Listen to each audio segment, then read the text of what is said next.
So Reb Avraham Hamalach in Chesed Avraham Parshas Vaera explains an interesting concept, and that is that the idea of leis le megarme klum, that something that doesn't have anything for itself, can apply to zer anpin or yisod, and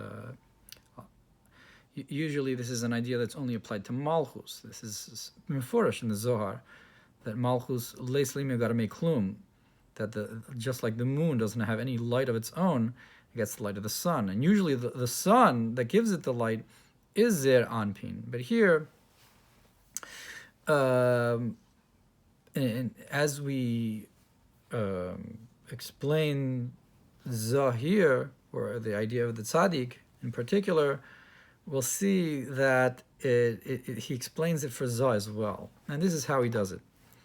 It's on the Pasuk,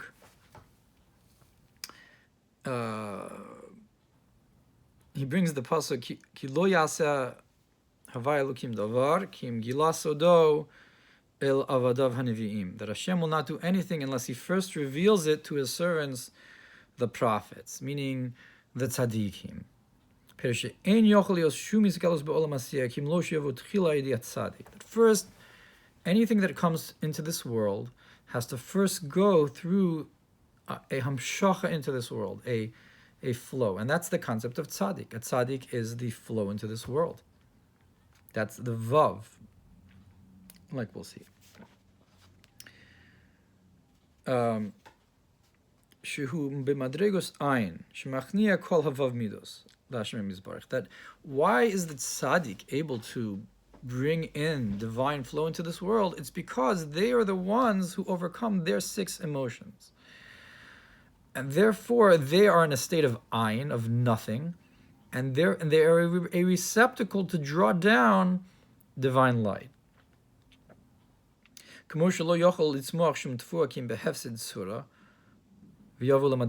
Just like you can't have the growth of produce unless the seed first rots and withers and becomes nothing, one with the ground, and then it can sprout. So to the tzaddik, how does the tzaddik draw down divine light? Through becoming nothing, through becoming ayin. And that's because they overcome and make their feelings of self the push down. They push down their feelings of self to be selfless, to be nullified to above. Overcome their natural tendencies, change their emotions to be godly. And here's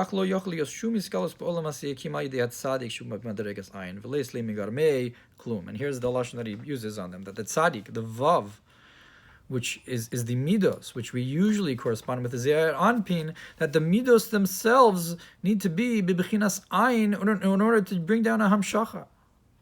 That they are not a yesh. If you want to have any flow, the midos as well need to be b'madregas ayin. They also need to be and have this idea of leis le megarme klum, that they don't have anything for themselves.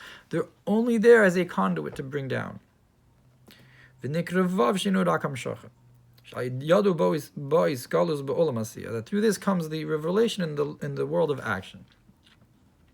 Gimel dalim. Just like the idea that it says in the Gemara that gimel dalid, those two osios, is the idea of to give to the poor. So what's the gimel dalid? He'll explain. Vav yud. A gimel is a vav and a yud. Kizeh gimel v'nosenas hayud shebal dalid. So it's really, it gives over the yud to the dalid, v'naseh hadalid hey, and the dalid, instead of becoming dal, instead of being dal, it becomes hey, becomes an expression, hispashtus, and gets the flow that it's supposed to get. The malchus is not going to be dal; it's going to be the hey of Hashem's name, so to speak, and you bring it down through the vav, and the gimel, the one who's gmol, is just remains without that thing. He doesn't have that thing himself anymore. It's just a vav. The gimel becomes a vav. So that's gimel, gives to the dalid. The dalid becomes a hey, and you're left with vav. Gimel dalid hey vav.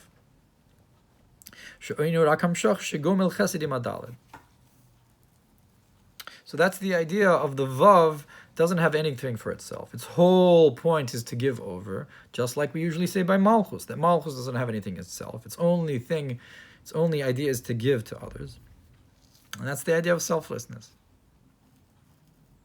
In this context, maybe you could say the whole concept of Malchus is to receive, whereas the whole concept of Vav is to give. Nothing remains for itself, whereas Malchus gets. Maybe perhaps you could even say it and flip it, and say that the Zah is the one giving and the Malchus is the one receiving, and therefore the one who gives is the selfless one, and because he doesn't care about himself, and the one who's receiving is the one who's actually getting. Although we obviously know that Malchus also we say this. Therefore,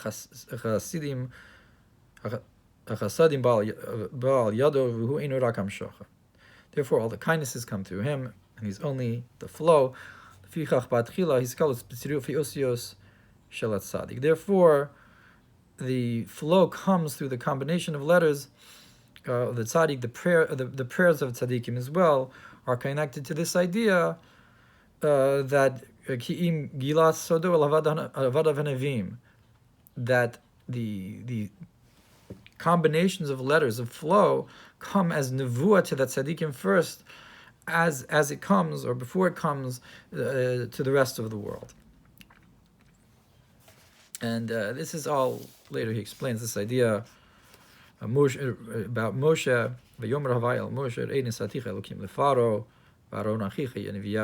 What does it mean that Aaron is the Navi for Moshe to take the Tzirufi Osios, and that Moshe is the concept of the Elohim? And he explains it that way.